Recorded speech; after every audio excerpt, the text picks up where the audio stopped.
reversible process is something that traces back its own path. Yeah, you can say it can retrace the path.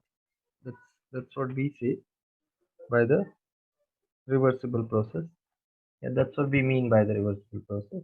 That the system should be able to retrace the path.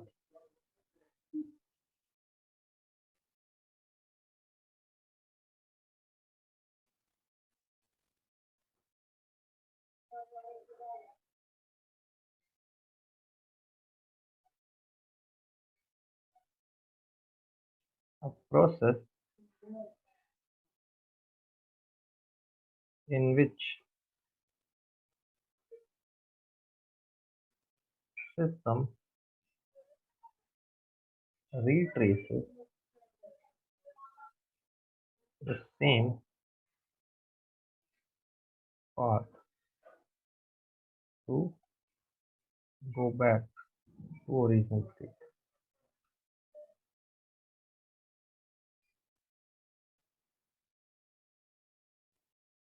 Okay, अभी ये चीज सुनने में ठीक है, मतलब होता होगा, बट ऐसा पॉसिबल नहीं है। मतलब ऑफ कोर्स एक ही सिचुएशन था, मेल्टिंग ऑफ आइस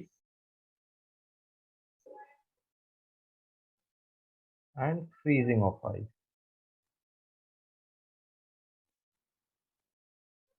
ये एक अजम्पशन पे बेस्ड है। अजम्पशन पे बेस्ड क्या है मतलब हम लोग कंसिडर करते हैं कि जो लेटेंट हीट ऑफ फ्यूजन है, तुमको लेटेंट हीट ऑफ फ्यूजन के बारे में आइडिया है? लेटेंट हीट वर्ड याद है? हाँ लेटेंट हीट क्या होता है? लेटेंट हीट इज द हाँ amount of heat required to be given और to be taken out from the unit mass of a body so that it changes from it solid state to liquid state या liquid से solid. जैसे ice के लिए latent heat हाँ define करूं, तो ice के लिए क्या लेटेंट हीट होगा? इतना हीट जो आइस को दूं so that it melts to water. हाँ और टेम्परेचर चेंज नहीं होता है लेटेंट हीट में। मतलब अगर आइस 0 डिग्री सेल्सियस पे है, तो वाटर भी जो मेल्ट होके मिलेगा वो भी 0 डिग्री सेल्सियस पे रहेगा। ठीक है, तुमने ये ग्राफ देखा है कि नहीं थर्मल एक्सपांशन में? जैसे फॉर एग्जांपल मेरे पास ये कोई गैस है, गैस या छोड़ो, लेट्स जैसे वाटर की बात करूं मैं। वाटर जब 0 पे होता है, या लेट्स जैसे नेगेटिव में है वाटर, नेगेटिव से मैं उसको हीट देना चालू करूं, लेट्स जैसे ठीक है, ये टेम्परेचर हो गया और अरे ये अरे हीट अरे, हो गया। ये टेम्परेचर और ये हीट। मैं क्या कर रहा हूँ, जब सपोज ये टेम्परेचर नेगेटिव में है, तो ये माइनस में टेम्परेचर है, और मैंने यहाँ से हीट देना चालू किया, तो लिक्विड का टेम्परेचर बढ़ेगा वाटर के लिए। मैं ये वाटर की बात कर रहा हूँ, ठीक है?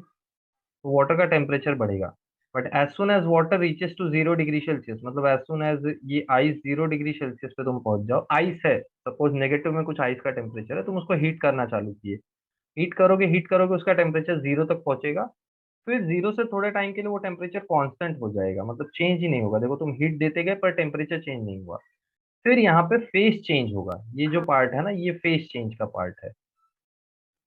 फेस चेंज या स्टेट चेंज, मतलब ये जो हीट तुमने दिया, ये हीट उसका टेम्परेचर बढ़ाने में नहीं गई है, ये हीट उसका स्टेट चेंज करने में चली गई है। तो इसी इसी अमाउंट ऑफ हीट को हम लोग बोलते हैं लेटेंट हीट। फिर इसके बाद से वापस मैंने हीट देना चालू किया, तो वापस इसका टेम्परेचर बढ़ना चालू हो गया। बढ़ते बढ़ते जैसे ये 100 डिग्री सेल्सियस पे पहुंचा, इसका टेम्परेचर बढ़ना रुक गया। इसलिए तुमको मालूम होगा water start boiling at 100 degree Celsius, उसका टेम्परेचर 100 के ऊपर नहीं जाता है। 100 के बाद क्या होने लगता है? 100 के बाद ये स्टीम में कन्वर्ट होने लगता है। देखो ये स्टीम में कन्वर्ट होने लगा। स्टीम में कन्वर्ट होगा, स्टीम में कन्वर्ट होते होते थोड़े टाइम के बाद इसका टेम्परेचर फिर बढ़ना चालू होगा, जैसे ही ये पूरा वाटर स्टीम में कन्वर्ट हो चुका है। तो ये पार्ट क्या है? ये पार्ट वापस से फेज चेंज का पार्ट है या स्टेट चेंज का पार्ट है।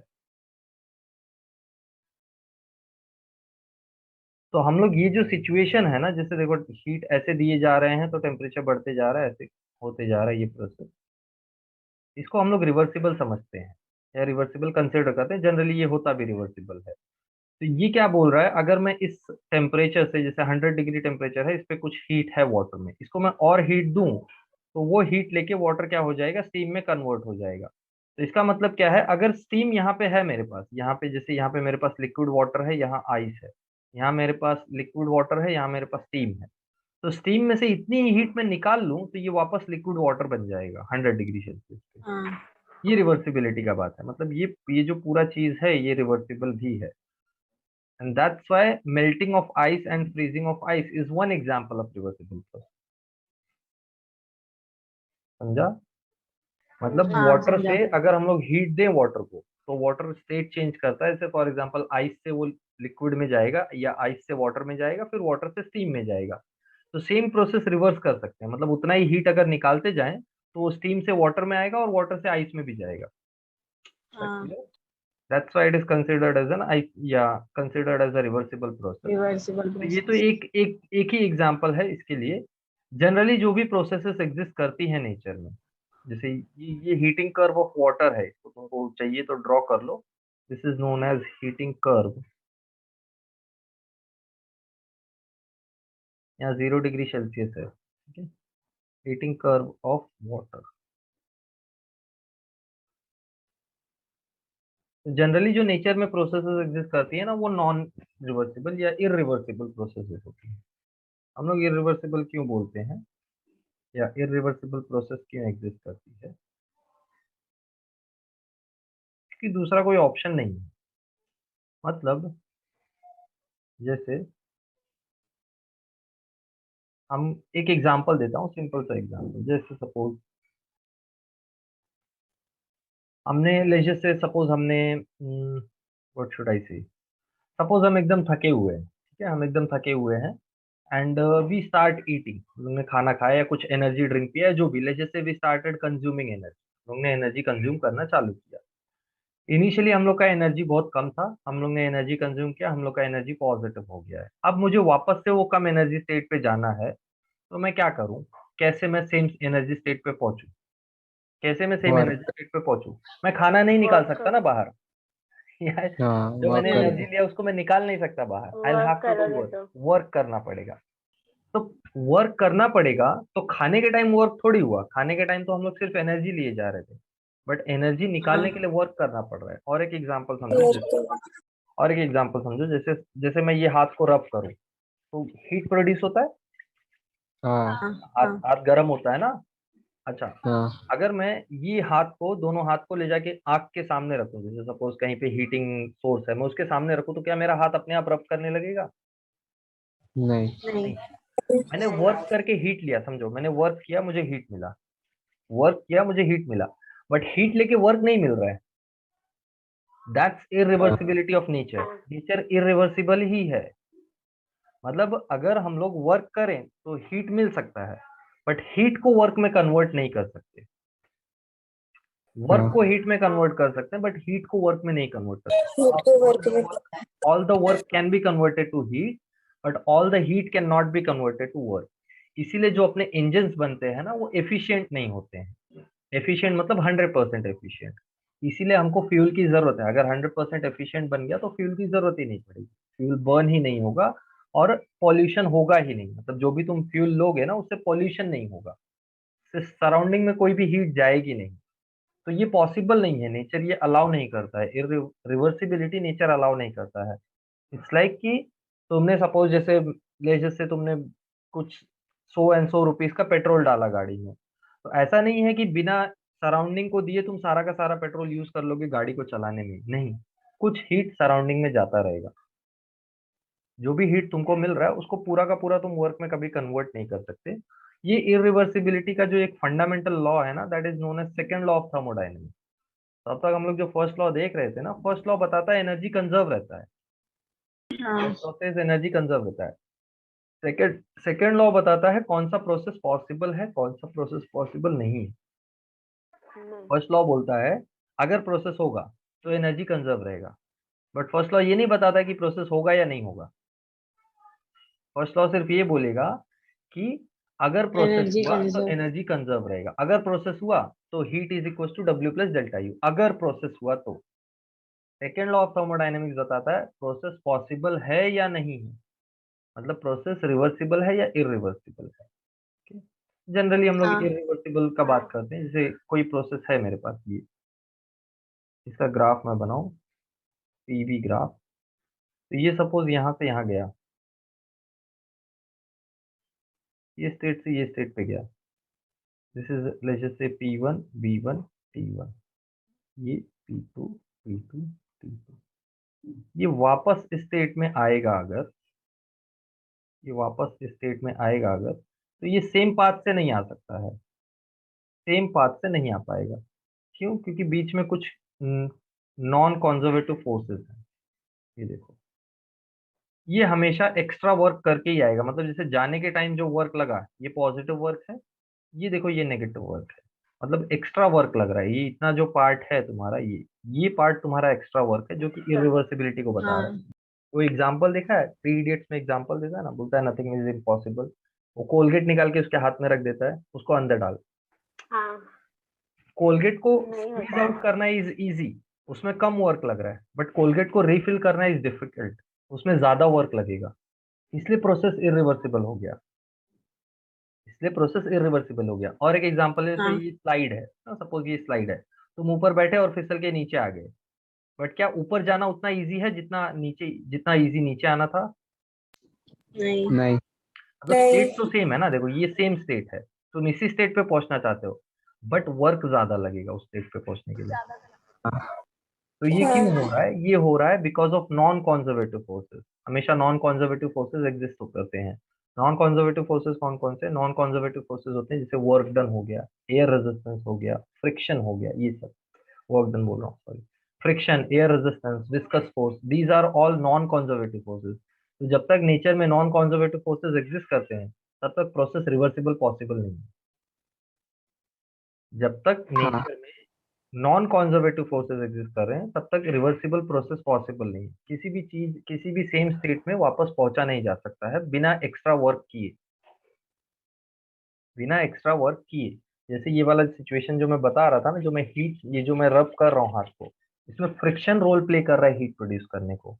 तो मतलब जो फ्रिक्शन के अगेंस्ट में वर्क कर रहा हूँ ना, वो हीट के फॉर्म में एनर्जी लूज हो रहा है। तो ये एनर्जी वापस मुझे मिल नहीं सकती है, मतलब मैं कहीं जाके, जैसे फॉर एग्जांपल आग के सामने हाथ रख दूं, तो फ्रिक्शन वापस नहीं हो जाएगा, ये फ्रिक्शन वापस नहीं आएगा। जो भी फ्रिक्शन के अगेंस्ट वर्क होता है ना, वो लॉस हो जाता है हमेशा। जो भी वर्क हम लोग फ्रिक्शन या in in general non conservative force के अगेंस्ट करते हैं, वो लूज होता है, वो लॉस होता है हीट के फॉर्म में। किसके फॉर्म में लॉस होता है? हीट के फॉर्म में। ठीक है, जो भी वर्क हम लोग नॉन कॉन्जर्वेटिव फोर्सेस के अगेंस्ट करते हैं, तो जनरली नेचर में सारे प्रोसेसेस इरिवर्सिबल होते हैं एक्सेप्ट फॉर अ फ्यू, वो भी आइडियल केसेस हैं। आइडियल केसेस एग्जिस्ट नहीं करते जनरली, अगर एग्जिस्ट करेंगे तो पॉसिबल है, अदरवाइज पॉसिबल नहीं है। तो irreversible process is a process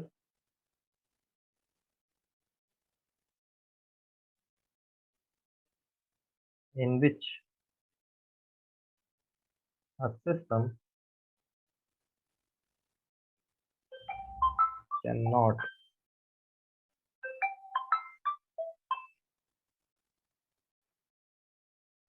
retrace its original state, or cannot retrace the same path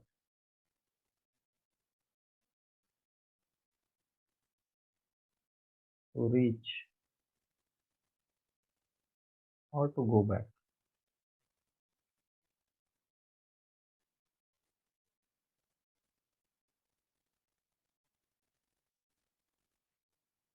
Irreversibility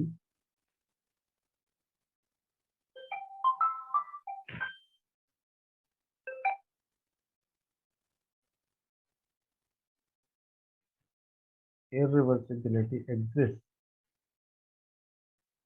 due to non-conservative force.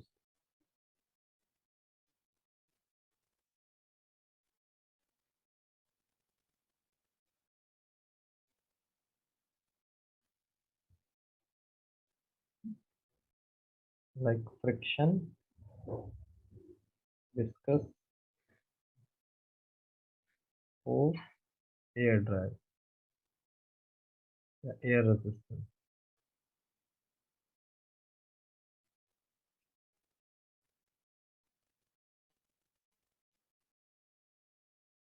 In nature,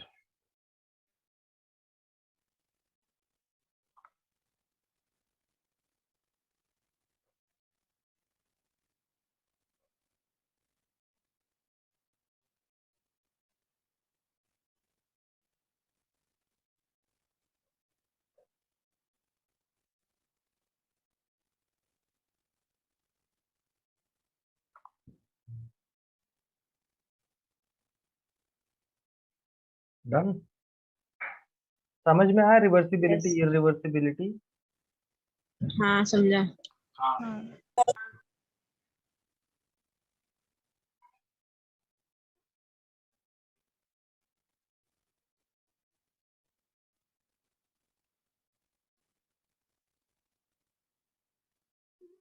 irreversibility के कुछ एग्जांपल्स बताओ।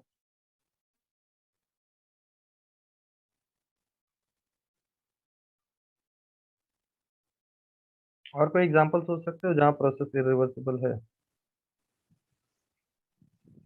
Come on.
शैम्पू की बोतल।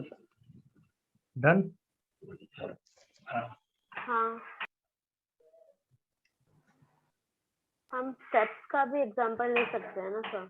ये इसका एग्जांपल? स्टेप का भी सीढ़ियाँ किसका? चल मतलब सीढ़ी। सीडी? हाँ सीडी एज इन क्या? सीडी में क्या एग्जांपल? उतरने मतलब उतरते वक्त तो हमें कम वक्त लगता है और वही हम ओके ओके, स्टेप्स। हाँ, उतरते वक्त वी हाँ नीड लेस वर्क, जाने के टाइम ज्यादा वर्क। ज्यादा ऐसा नहीं है। Gravity is conservative force. Gravity conservative force है, तो ग्रेविटी के अगेंस्ट सेम ये नहीं है। फ्रिक्शन की वजह से तुमको ज्यादा वर्क लगता है। जैसे फॉर एग्जांपल उतरने के टाइम फ्रिक्शन कम फील होता है क्योंकि ग्रेविटी सपोर्ट करता है। जाने के टाइम फ्रिक्शन ज्यादा हाँ फील होता है क्योंकि ग्रेविटी अपोज करता है। तो वो जो एक्स्ट्रा वर्क लग रहा है वो ग्रेविटी की वजह से नहीं, वो फ्रिक्शन की वजह से लग रहा है। तो एग्जाम्पल इज राइट, अपने को जाने के टाइम ज्यादा वर्क करना पड़ता है, it is because of the friction. Okay. Shampoo की बोतल। सर शैम्पू की बॉटल, हाँ, एनी एग्जाम्पल जहाँ जहाँ पे भी इरिवर्सिबिलिटी है। अरे एक चाय का कप गिर के टूट जाएगा, तो वापस जुड़ेगा क्या? नहीं जुड़ेगा ना। बट उसको जोड़ना है अगर, तो वर्क करना पड़ेगा।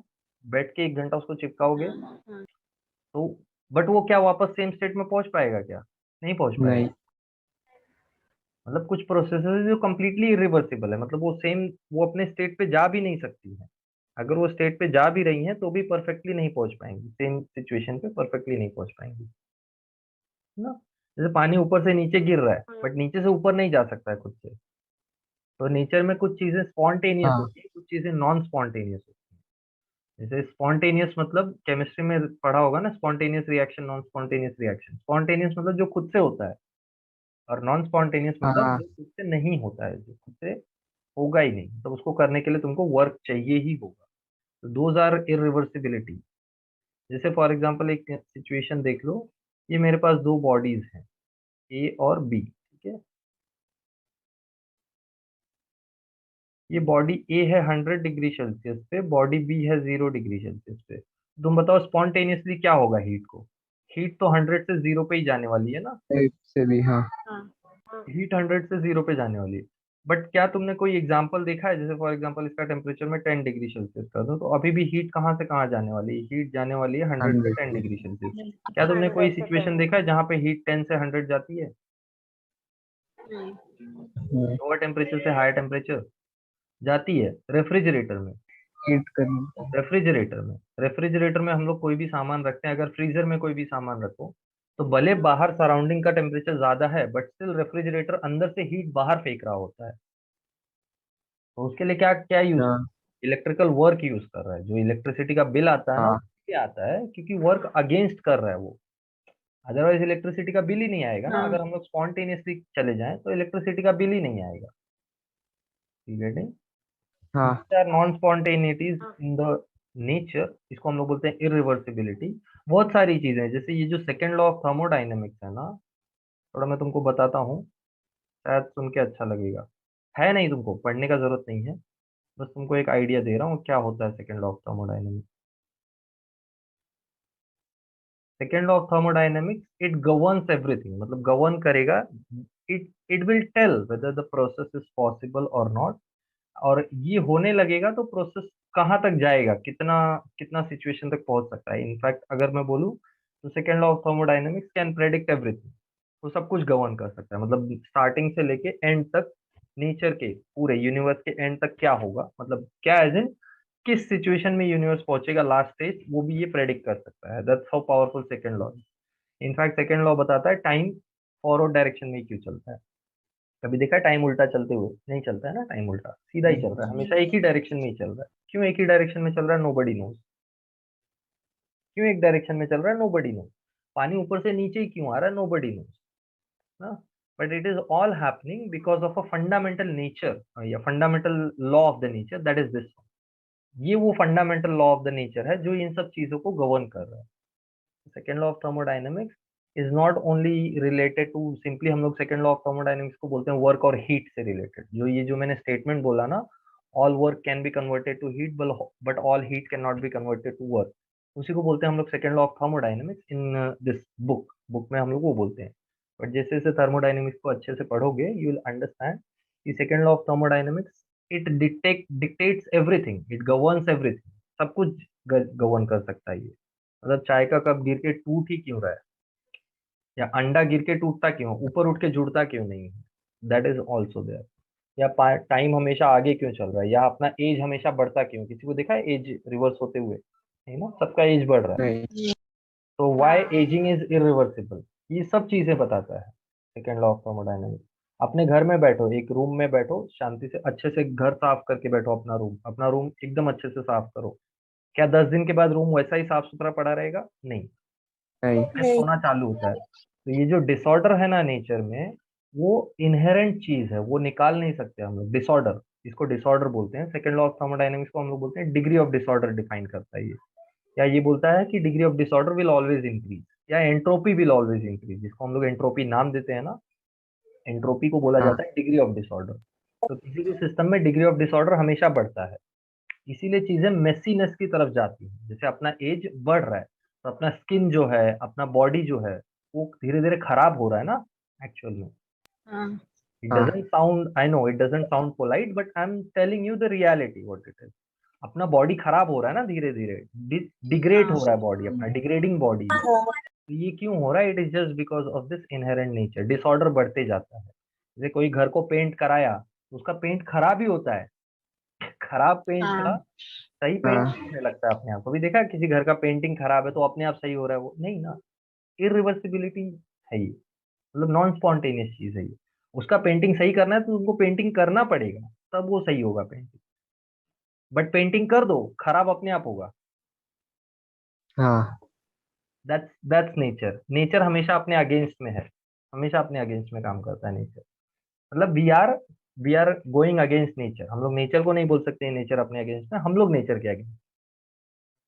ओके, हाँ हाँ ऑलराइट, चलो